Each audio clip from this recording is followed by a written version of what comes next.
Agyemang. Now coming up, Kumasi Asante Kotoko has confirmed that two of their players fled during their stay in the United States, and also the Black Stars of Ghana have arrived in Sudan ahead of their crucial encounter with Sudan. These and other stories coming up shortly.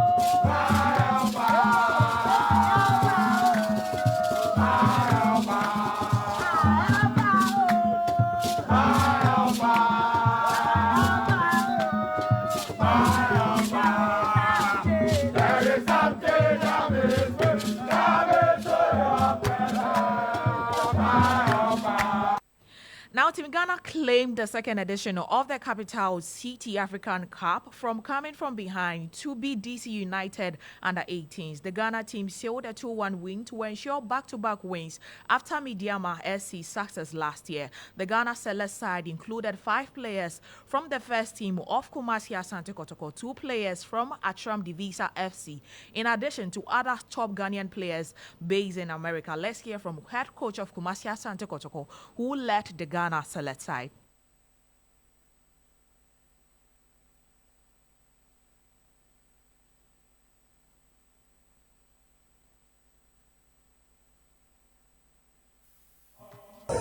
Very athletic side. They want to play the balls behind the defense and try to use the spaces behind the defense and then bring in the crosses.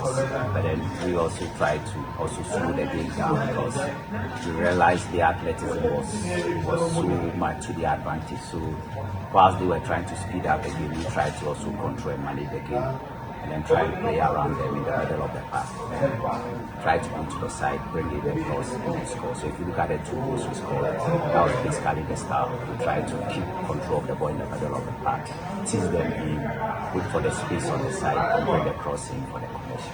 How important was this victory for Ghana? Very important because playing against a side like DC United, I mean, very big team, a lot of glamour around the team. So it's good for us and it's good for the future of the 2 teams.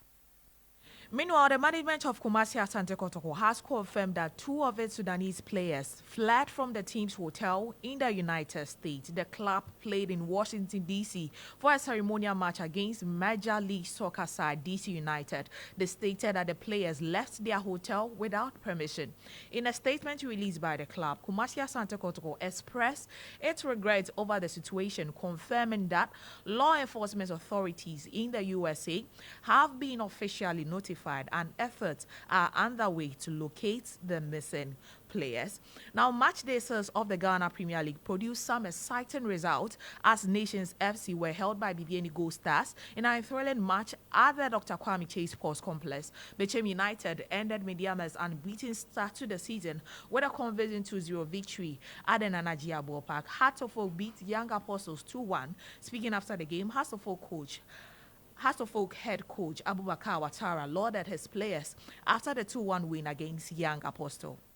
It can be difficult for us because of so many things, and Young Apostle are a very good side, but we're trying to maintain them, and we get the 3 points.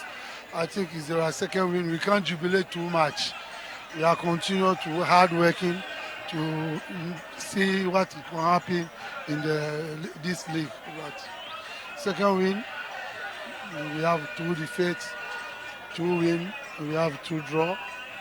I think we are going to make our effort to do that hard work to go forward. It's not easy, but we are going to do.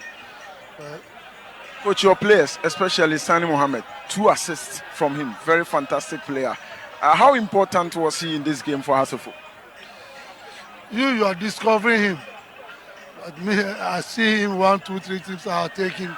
That's why I maintain him in the game.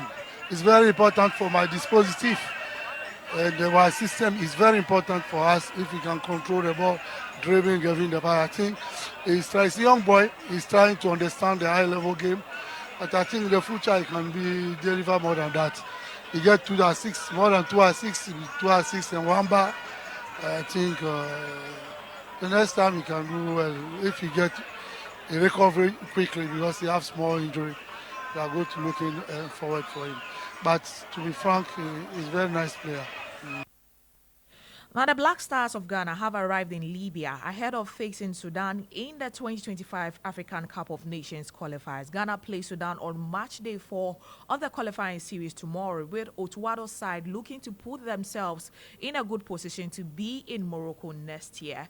The 4-time African champions have just 2 points from 3 games played so far, following the goalless draw with Sudan last week. A win for Ghana will see them go points clear ahead of the final 2 games in November. On the international front, Manchester City manager Pep Guardiola is the English FA's dream long-term candidate to become the next England manager. The governing body of the English football has still not interviewed anyone for the vacant role following Gareth Southgate's departure last summer, more than 2 months. However, Guardiola's may be out of reach as his £20 million per year salary is far beyond the FA's budget.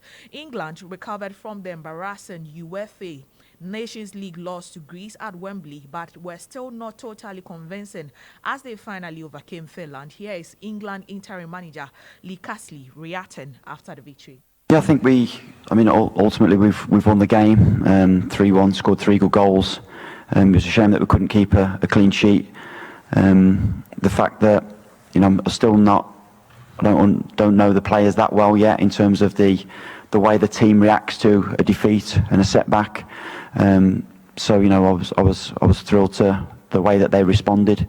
It's a great sign of a good team when they do suffer a setback and they come back so strongly. In terms of, I thought we really dominated the game. Created some good chances, scored some really good goals. It's just a shame we couldn't have kept a clean sheet. He also explained his future with the Three Lions. According to him, England deserves a world-class manager, but he is not ruling himself out. Definitely not. I think I tried to make it as clear as I could. Anytime we speak like this, my remit was for 3 camps, the Nations League. The point I was trying to make is that it's one of the top jobs in the world. Obviously I'm not part of the process, but it deserves a top coach. The players that we've got available, you've got a real chance of winning. So that was the point I was making. In other results in the Nations League, Cristiano Ronaldo was among the scorers as Portugal beat Poland 3-1 in their Nations League clash. Croatia came from behind to scrap a 2-1 win at home to Scotland. Martin Zubimendi's first goal for Spain fired them to a 1-0 Nations League win over Denmark.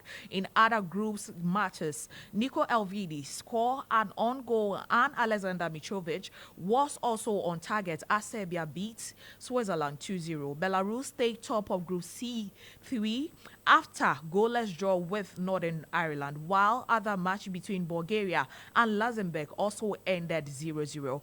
In Group C2, Romania beat Cyprus 3-0, while Kosovo were 2-1 winners in Lithuania. In Group B3, Austria thrashed Norway 5-1 to go level on point at top of the table. In tennis, Novak Djokovic missed the opportunity to claim the 100th title of his stellar career as Grand Exeter won a high-quality Shanghai Masters final. World number 1 Grand Exeter continued his dominant form this season with a 7-6, 6-3 victory over the 37-year-old Serb. The Italian, whose successes have included Italian Open and the US Open, has won 65 of his 71 matches in 2024. This is how I wrap up sports chat here on the morning show. I am Nana Ama Agyemang. Up next is Na Didi Titi.